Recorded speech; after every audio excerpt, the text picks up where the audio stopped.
Boa tarde a todos. Que possamos nos mantermos envolvidos pela presença do Mestre Jesus, por essa amorosidade que foi emanada pela Ilse, e que possamos sairmos daqui fortalecidos pelo amor e pela paz do Mestre Jesus. Reencontro com a vida e o despertar da consciência. A princípio, essa exposição ela seria no início do ano, seria a primeira exposição do ano. E aí, quando eu comecei a procurar o tema, sobre o que fazer, estava muito no meu cotidiano, essa virada do ano, as propostas que nós renovamos a cada virada, os propósitos. E aí eu comecei a me perguntar, será necessário essa virada? Comecei a procurar o material e encontrei um livro do Divaldo, Reencontro com a Vida, e na pesquisa eu já fui vendo que esse reencontro com a vida está intimamente ligado com o despertar da nossa consciência. Este livro que eu encontrei, Reencontro com a Vida, ele é pela mediunidade do Divaldo. O autor espiritual é o Manuel Filomeno de Miranda. Neste livro, logo no prefácio, ele vai nos trazer que a morte é a vida em toda a sua plenitude. Então, que o grande encontro com a nossa consciência seria o movimento no momento do nosso desencarne. Nós, que temos contato com a doutrina espírita, sabemos que a morte, que o desencarne não é a extinção, não é o fim. Ele é o reencontro com a nossa vida, que nós entendemos que a verdadeira vida é na espiritualidade. Neste livro, para exemplificar isto, ele vai nos trazer vários depoimentos de reuniões mediúnicas, onde espíritos, irmãos nossos, ao desencarnar, tomaram essa consciência plena, percebendo das suas atitudes, da sua vivência. Então, cada capítulo vai abordar um tema que, para eles, na sua jornada pessoal, foi o grande despertar. Temas como toxicodependência, como fixações mentais, o quanto as nossas ideias repetitivas podem fazer com que possamos ser influenciados e daí gerar um processo obsessivo, e assim por diante. Então, em cada capítulo, ele vai abordar o tema, vai explanar sobre essa consciência plena e o quanto ela pode interferir na nossa vida e na nossa jornada. Mas, seguindo as minhas pesquisas, verifiquei que há muitas formas de nós entendermos, há muitas perspectivas desse despertar da consciência e desse reencontro com a vida. Então, esta exposição vai se basear, vai ser fundamentada em outros 2 livros do Divaldo. Já sabemos que esse despertar pleno da consciência pode ser no momento do nosso desencarne, mas nós vamos ver quais outras são as perspectivas que nós temos no nosso dia a dia. Então, eu também utilizei daquela série psicológica da Joana de Ângeles, que é composta por 16 livros, eu utilizei o livro Ser Consciente, o capítulo 10, intitulado A Consciência de Si Mesmo, e um outro livro também do Divaldo, também pela psicografia da Joana, que o nome do livro é Conversando com Divaldo Pereira Franco, volume 3, capítulo 23, intitulado O Homem Perante a Sua Consciência. Para que nós possamos ter um diálogo onde todos vão poder acompanhar o que eu tentei trazer, que, Joana, não é um conteúdo fácil de a gente resumir e ainda mais passar adiante. Eu ainda sou muito ignorante, então puxei muito para poder passar para vocês. Vamos juntos tentar entender o que é consciência. Consciência, na psicologia, há vários conceitos, e ainda é um termo que é muito complexo. Então, para facilitar essa nossa conversa, eu trouxe o conceito do dicionário Aurélio. O que ele fala lá? consciência, sentimento ou conhecimento que permite ao ser humano vivenciar, experimentar ou compreender aspectos ou a totalidade do seu mundo interior. Então, a Ilse já me ajudou quando ela disse assim, ó, vamos voltar agora para o aqui, agora. Nós podemos entender que a consciência é tudo aquilo que eu estou sentindo, percebendo agora, nesse instante. Eu consigo me manter consciente num tempo de 1 a 7 segundos. Por isso que é tão difícil. Porque nós temos vários comportamentos, vários hábitos que são automáticos.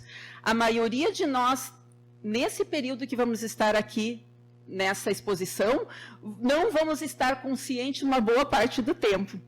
Então, eu reforço o convite da Ilse para que possamos juntos tentar estar no aqui e agora. Neste livro, Joana, através de Divaldo, vai abordar um psicólogo russo, Georgy Ivanovich Gurdjieff. Em 1920, ele saiu da Rússia, a Rússia estava passando por uma revolução, e uma viagem longa e difícil. Já na Rússia, ele já estava fazendo uma análise do comportamento do ser humano, da sua civilização, dos habitantes da Rússia. Então, ele se estabeleceu em Paris, com outros pensadores eminentes, e lá ele realizou um estudo a respeito do ser humano, do homem. E neste estudo, nos achados dele, ele referiu-se que nós, homens, seres humanos, diante da nossa conduta, em decorrência do nosso nível de consciência, diante dela, nós podemos nos apresentar em 2 estados.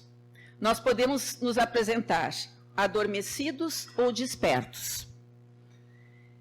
Para Gurdjieff, quando a consciência está adormecida, entorpecida, nós mergulhamos em distrações. E essas distrações prendem a nossa atenção. É isso que faz com que nós não conseguimos estar plenos de 1 a 7 segundos no aqui e agora. Nós vamos nos distraindo por comportamentos, por pensamentos, por atividades. E estas distrações, quando nós não nos damos conta, quando nós estamos no piloto automático, faz com que nós não percebemos ou esqueçamos das nossas qualidades superiores. E essas qualidades seriam que iam nos proporcionar a verdadeira felicidade, mas nós estamos distraídos, não estamos conscientes. Então, ele vai criar um conceito do homem do devir. O que seria esse conceito do homem do devir? Seria que nós tivéssemos consciências das nossas potencialidades para desenvolver as nossas qualidades e aprimorar as nossas deficiências. Exemplo de distrações. Trabalho exaustivo. Pode ser tanto o trabalho em casa, como uma atividade formal, quando eu me envolvo naquela rotina de levanto em casa, vou arrumar a casa. Faço aquilo no automático e não estou percebendo o que eu estou vendo, o que eu estou sentindo, como é que está o meu ânimo. E nessa distração podem se passar anos. Outra distração, atividade, tanto o trabalho exaustivo quanto o descanso prolongado. Quando eu já nem estou com muito ânimo de levantar, já não levanto, já levanto, já vou me sentar. E também quando eu vejo, passou uma semana, passou um mês e não vou me animando. E outra distração que na época do Gurdjieff não tinha, e hoje nós temos um acesso, é o contato excessivo com a tecnologia. É outro distrator, porque nós estamos em casa com os nossos familiares, estamos na sala, estamos num almoço com os amigos, nós estamos no smartphone e não é uma tarefa, é multitarefa. Nós estamos com os nossos amigos, dando uma olhadinha, mas daqui a pouco estamos curtindo, rolando o feed de notícia no Face. curtindo uma foto no Instagram, respondendo vários WhatsApp, não é um, são vários, e ainda pode ter minimizado uma live no YouTube, porque a gente procura coisas elevadas. Mas o excesso dessas distrações vão nos deixando distraídos, adormecidos e, ao mesmo tempo, cansados, porque nós não temos estrutura para esse excesso, para energia, para esse movimento tão contínuo. Então, para Gurdjieff, que nós estamos nesse estudo dele, é necessário, para despertar a nossa consciência, nós nos vermos como um homem integral e desenvolver essas capacidades que estão inexploradas. E isso nós vamos denominar que é o nosso autoconhecimento. Em 1948, um discípulo do Gurdjieff, o Peter Demanovich Ouspensky, ele replicou esse estudo e aprimorou esse estudo dele. Foi em torno de 1947, ele apresentou em Londres, na faculdade de Oxford, ele fez esse estudo explanado em 5 seminários. Então, ele manteve esses 2 tipos, o desperto e o adormecido, só que daí ele caracterizou como cada um se expressa. No estado adormecido, nós vamos nos caracterizar pelas expressões fisiológicas. Somos os indivíduos, nós, que vivemos para comer, dormir, praticar sexo. As nossas ambições vão girar em torno das posses, porque nós precisamos possuir, ter, para poder realizar os nossos desejos, que é a comida, tudo aquilo que me dá prazer fisiológico. Nesse momento, nós somos muito egocêntricos. O que é isso? Nós pensamos só na nossa necessidade e no nosso prazer.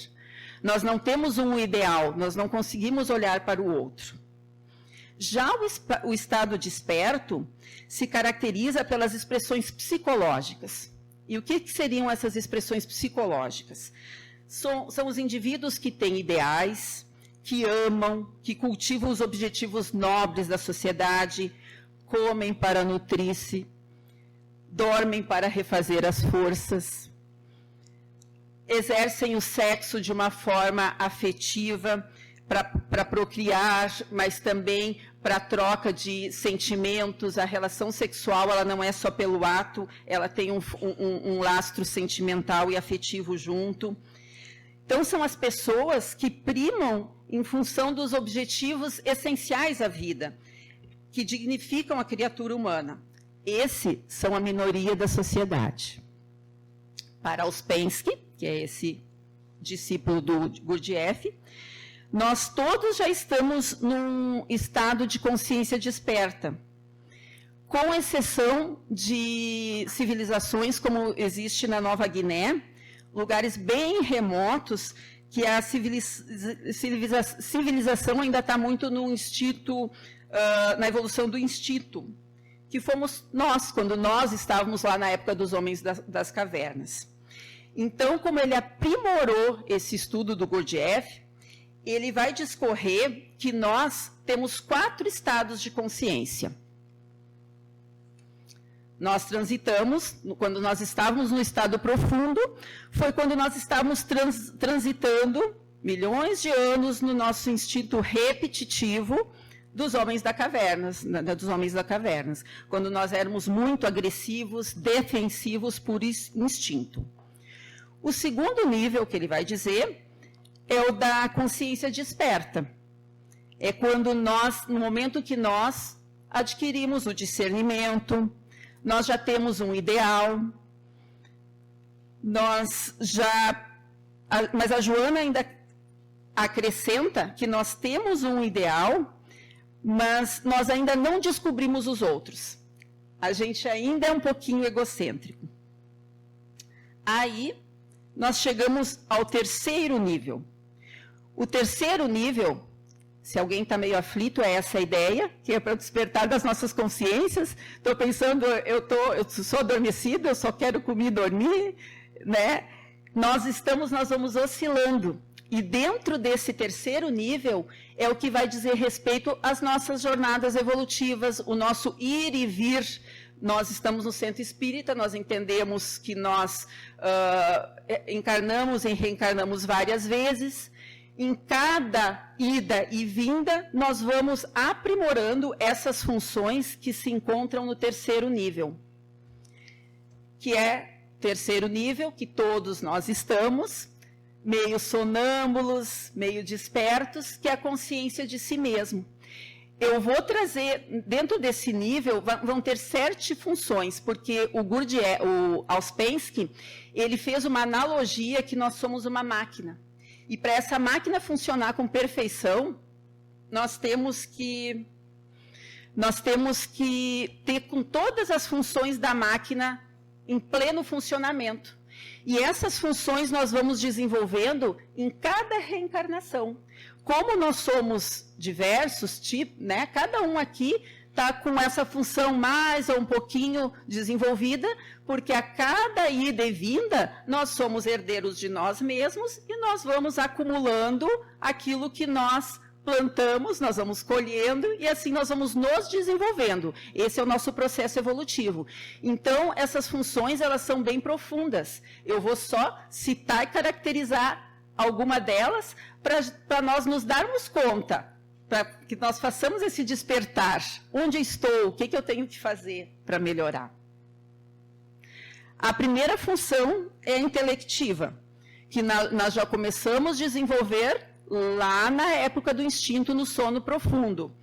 É o desenvolver da nossa inteligência, faculdade de pensar, de refletir, de buscar o conhecimento tanto através da observação, quanto de uma forma mais acadêmica, como de uma forma autodidática.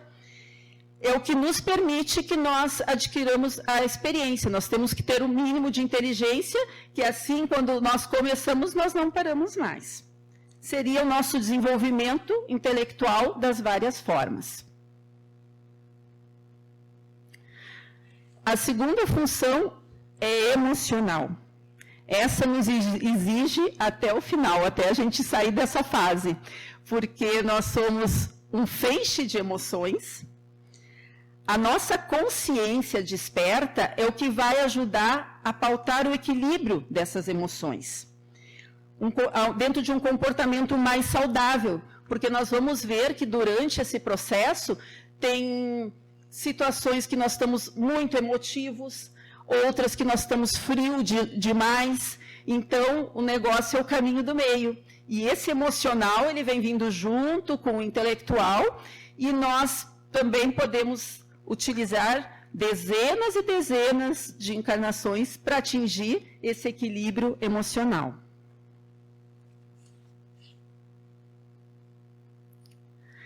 A terceira função é instintiva. O que seria essa função instintiva? Seria dar racionalidade ao nosso instinto. Uma coisa que parece até meio incoerente, né? O que seria isso? Seria que nós pudéssemos nos perceber como nós reagimos perante a agressão de um outro, por exemplo. Não diríamos nenhuma agressão física. O outro é mais ríspido comigo. Nós conseguimos nos manter tranquilos? Nós conseguimos manter uma certa serenidade ou nós somos muito reativos ainda? Então, desenvolver a racionalidade do instinto seria desenvolver a forma como nós reagimos ao meio e ao outro. E aí nós iríamos desenvolvendo a nossa tolerância, a nossa compreensão, a nossa docilidade, a nossa brandura. A quarta função é a função motora. Para a nossa máquina funcionar, nós devemos mantê-la em movimento.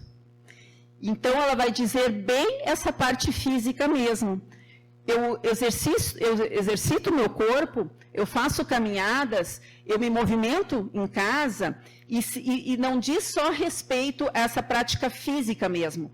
Como eu me sento, como eu me caminho, qual é a minha postura? Porque a minha postura corporal vai dizer qual é a minha postura perante a vida também.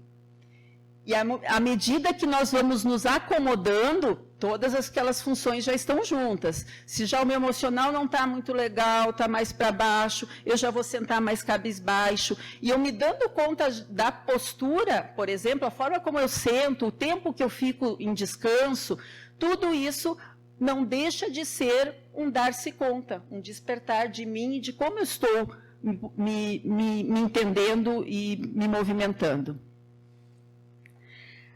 A quinta função é a sexual. Essa vai dizer como nós exercemos a nossa sexualidade. Como eu disse, são temas que dariam seminários e seminários em cima de cada um deles. A divindade nos criou com duas polaridades, masculina e feminino. No decorrer das nossas vivências, como nas outras funções podem haver conflitos, na sexual também. E esses conflitos podem ser de várias matizes, de acordo com o nosso proceder, de acordo com a forma como eu expresso a minha sexualidade, como eu vivencio ela. E isso vai gerar impactos no meu processo. Mas o que ele traz aqui é que independente, porque um conflito, por exemplo, pode ser estar num corpo feminino, e se expressar fisiologicamente de uma forma masculina. Mas o que ele nos traz, o que Divaldo ressalta, que as funções dentro de cada processo de cada um, seja ela qual o momento que nós nos encontramos, ela deve ser exercida com dignidade e respeito. E o indivíduo tem o direito de eleger a sua conduta sexual de acordo com a sua caminhada e o seu processo, e tem o dever de respeitar a conduta dos outros. Então, é um tema delicado, mas que vai entrar junto já as outras funções, o instintivo, o emocional, o intelectual, que nós vamos ser diversos, mas cada um vai estar de acordo com a sua caminhada, que é onde, quando no final, todas as engrenagens vão estar em harmonia. Sexta função, a emotiva superior. Esta é aquela quando nós transcendemos. É aquela que nós, de alguma forma, já exercemos aqui no início desse encontro. É quando nós nos colocamos em oração, quando nós conseguimos estabelecer uma relação com o divino. E à medida que nós vamos praticando essa função, nós vamos ficar mais sensíveis para essa expressão da divindade e mais desperto. Aqui nós tivemos que estar nesse momento para fazer esse movimento.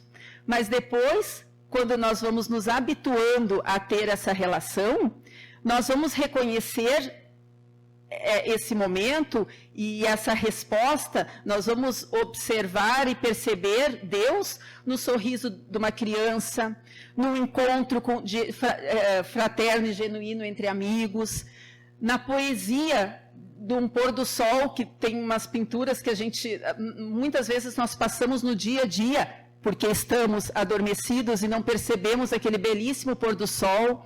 Agora, essa semana passada, a superlua de noite, né? Então, são esses momentos que nós transcendemos, nos encontramos com o divino e nós podemos nos sentir gratos e perceber e despertos o que isso está me dizendo, o quanto aqui que estão os verdadeiros valores. E aí, finalmente, a sétima função, intelectiva superior, que Allan Kardec vai denominar o desenvolvimento intelecto-moral da criatura humana. Ou seja, quando todas essas funções estiverem desenvolvidas. Então, como eu falei, eu dei pinceladas, o objetivo é realmente, isso eu faço, isso eu estou fazendo, é desacomodar, porque quando eu fiz isso aqui eu me desacomodei bastante. Tinha momentos que eu não conseguia continuar construindo, porque isso vai nos tocando, né? Enquanto isso, nesse momento, quando nós tivermos todas as funções, nós vamos estar com uma sociedade equilibrada, onde todos nós vamos estar com níveis de consciência mais alta. E é o que nós falamos, que é a transição planetária que a gente está passando. Esse momento tão turbulento, a maioria de nós ainda está em sonolência, ainda está na posse. Eu quero ter, eu quero me satisfazer, eu quero o meu bem e não consigo ver o outro. Então, nesse quarto momento, que nós estamos fazendo, quando nós chegarmos, que todos já estivermos atingindo esse modo de quarto nível, nós vamos ser seres humanos, a exemplo da Madre Teresa de Calcutá, já tem alguns por aqui para nós nos espelharmos. E o Paulo de Tarso, quando ele diz, já não sou eu mais que vive, e sim o Cristo que vive em mim. Então, que nós possamos ter a consciência que nós estamos nesse processo, estamos todos juntos, já tem alguns aqui entre nós para nós nos espelharmos e seguirmos. Como nós estamos? E neste momento, quando a gente atingir esse nível, é aquele momento que todos nós vamos dar o amor, doar, sem esperar resposta. Hoje ainda, eu amo ser, né? Eu te amo ser. Quando não faço, quando eu quero, eu já fico mais melindrado, né? Mas como nós estamos numa casa espírita, tem alguns que podem estar aqui pela primeira vez, nós estamos aqui, estamos em contato com o Espiritismo. O Espiritismo, ele é uma doutrina que ele vai apresentar 3 aspectos: filosófico, científico e religioso. De acordo com o Divaldo, quando nós entramos em contato com o Espiritismo, nós sentimos um vínculo, uma esperança, algo nos toca no fundo do nosso coração. Normalmente nós entramos em contato quando nós estamos passando por um desafio, sentindo uma dor muito grande, um vazio, estamos buscando algo. E não é necessariamente dentro de uma casa espírita, nós podemos conhecer alguém que nos acolhe, pode nos cair nas mãos um livro, algo que vá, naquele momento de dor, aquilo vai fazer um sentido e vai nos tocar, vai nos acolher, vai nos consolar. Então, a gente tem esse contato, a gente busca, começa a frequentar a casa espírita. Aí ele vai dizer que quando nós internalizamos o espiritismo, imediatamente acontece uma renovação moral. E assim, nós vamos assumindo a nossa responsabilidade, vamos nos despertando, e nesse momento, é aquele momento que nós temos um alívio, e nesse momento, como a gente sente tão bem, também acontece um outro movimento. A gente quer que todo mundo venha. A gente está sentindo bem, aí a gente quer que venha o esposo, a esposa, o filho, a mãe. A gente, nossa, está fazendo bem. A gente fica até meio chato, porque quer que todo mundo venha também, de tão bem que a gente sente. Mas aí a gente já tem que estar com as outras funções e respeitar o tempo de cada um, o despertar de cada um, né? Aí Divaldo vai seguindo. Quando nós identificamos a doutrina espírita, nós começamos a refletir em torno das incógnitas da vida e vemos a vida numa outra perspectiva e nós nos tornamos multiplicadores. O que é isso? A gente vai fazendo sentido para a gente, e aí nós já queremos ser multiplicadores, a gente busca uma tarefa, a gente quer ser identificado quanto espírita. Ou a gente é estudante, a gente trabalha na casa, porque aí tu já tá tu quer ser identificada com aquilo que tu tá acreditando, né? E aí vem o outro ponto, que é, à medida que nós vamos nos esclarecendo, por que acontece isso? Nós buscamos um conhecimento, nós estávamos na ignorância, nós captamos um conhecimento que é a luz, ele nos liberta, nos esclarece, e nós vamos compreendendo certas circunstâncias através da fé raciocinada. O que é a fé raciocinada que nós tanto falamos? Cada um de nós está passando por uma situação, uma coisa que é muito comum, uma porta que é muito de entrada para o centro espírita, quando um ente querido, um afeto nosso, desencarna. Quando nós não sabemos, nós pensamos que é o fim. Então, nós estamos com aquela situação que dói, nós vamos buscar um conceito da doutrina que vai nos iluminar, nós vamos incorporar esse conceito, avaliar essa circunstância e nós vamos ver aquela situação numa nova perspectiva. E assim como tem essa situação do ente querido que desencarna, tem várias situações. Eu estou mais agitado, quando eu estou sofrendo uma influência muito forte e eu não estou no espiritismo, eu não entendo, posso pensar que eu estou louca, né? Uma influência espiritual mais forte. Buscamos a casa, vamos buscando os conceitos que vão orientar aquela situação, aquela circunstância que estamos passando, e vai havendo uma renovação de comportamento e nós vamos nos equilibrando. Essa é a fé raciocinada. Eu busco um conceito que vai explicar aquilo que eu estou passando. E aí eu entendo e tenho um despertar, um reencontro com a vida, um despertar da consciência.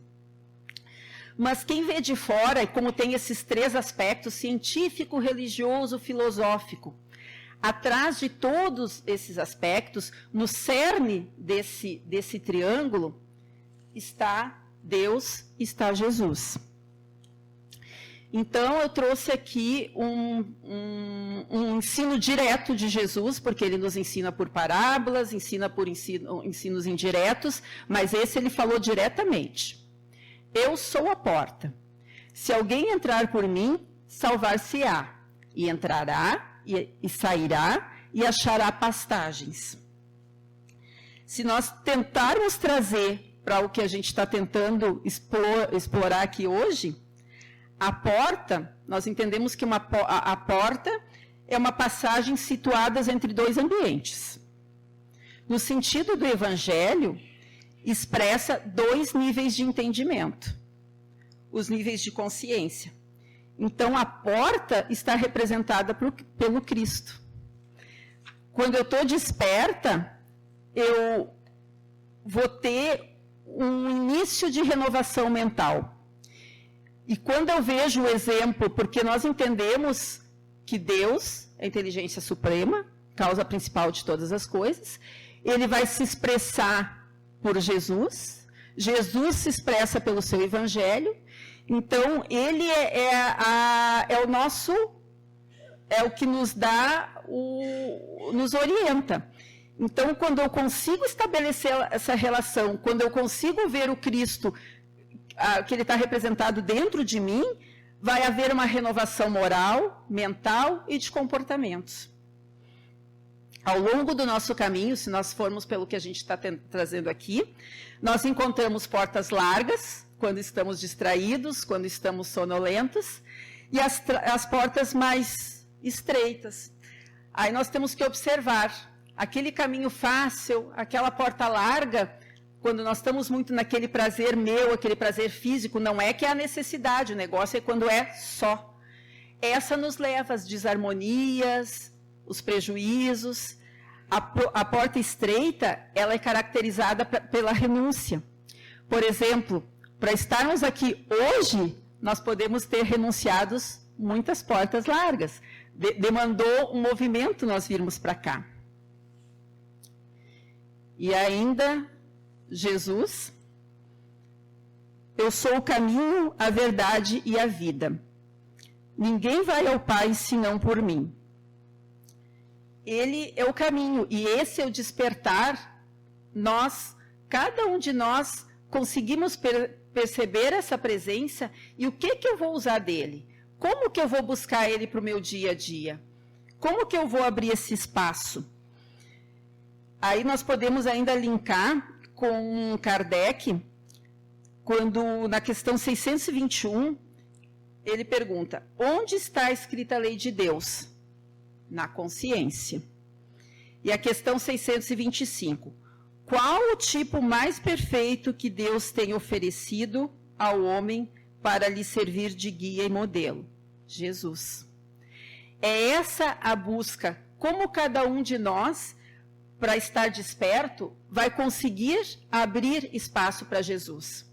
Nesse livro da Joana, que eu utilizei, O Ser Consciente, logo na introdução, ela traz que quando nós transcendemos naquele momento ali, para falar com Deus, para falar com Jesus, nós falamos através da prece.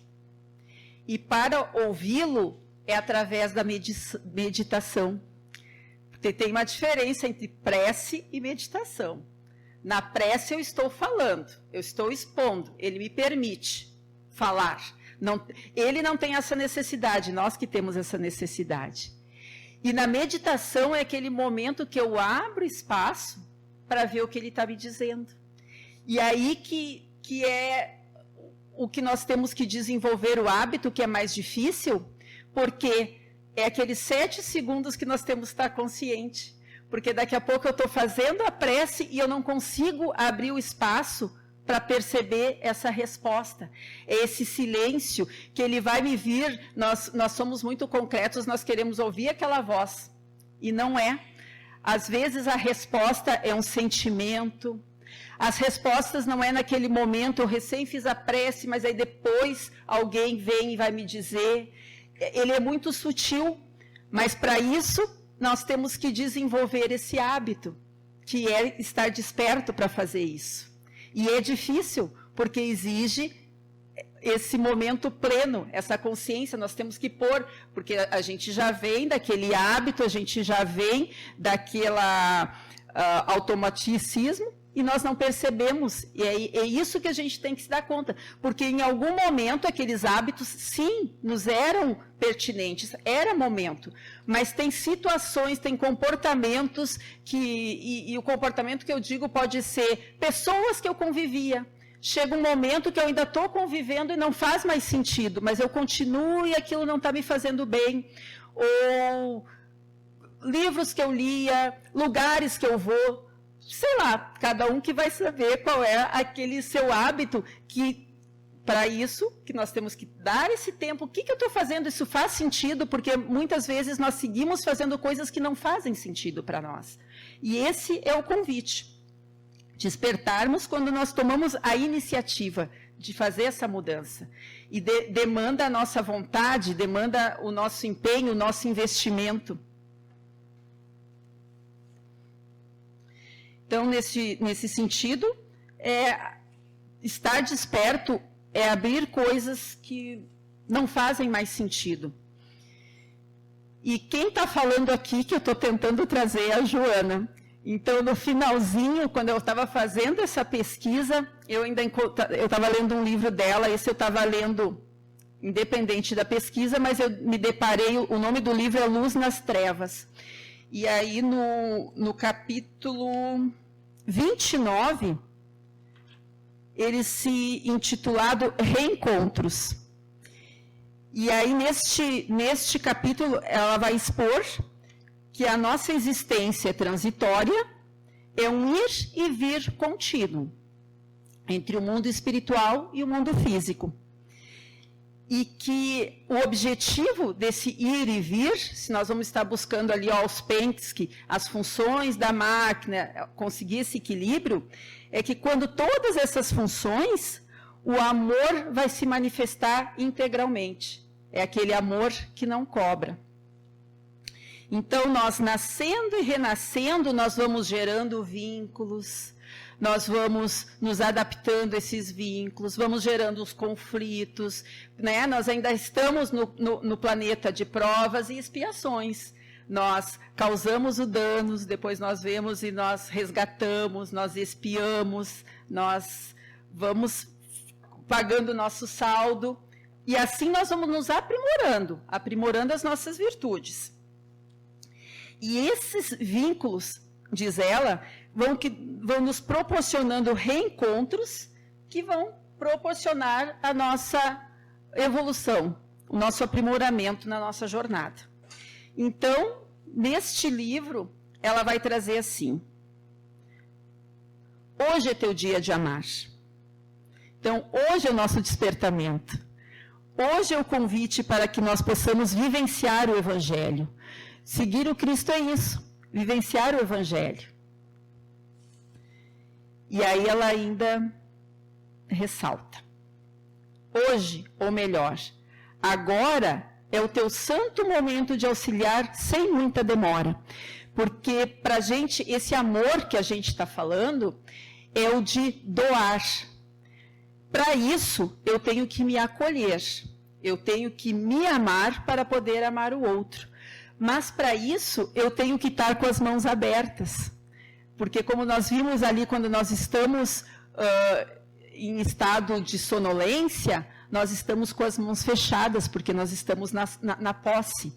Eu quero tudo para mim, eu não consigo desapegar de nada. E o desapegar é desapegar o meu amigo, é desapegar a minha amiga, é desapegar o meu filho, é desapegar, sim, das coisas, dos bens materiais, quando nós acumulamos muito e o outro está precisando.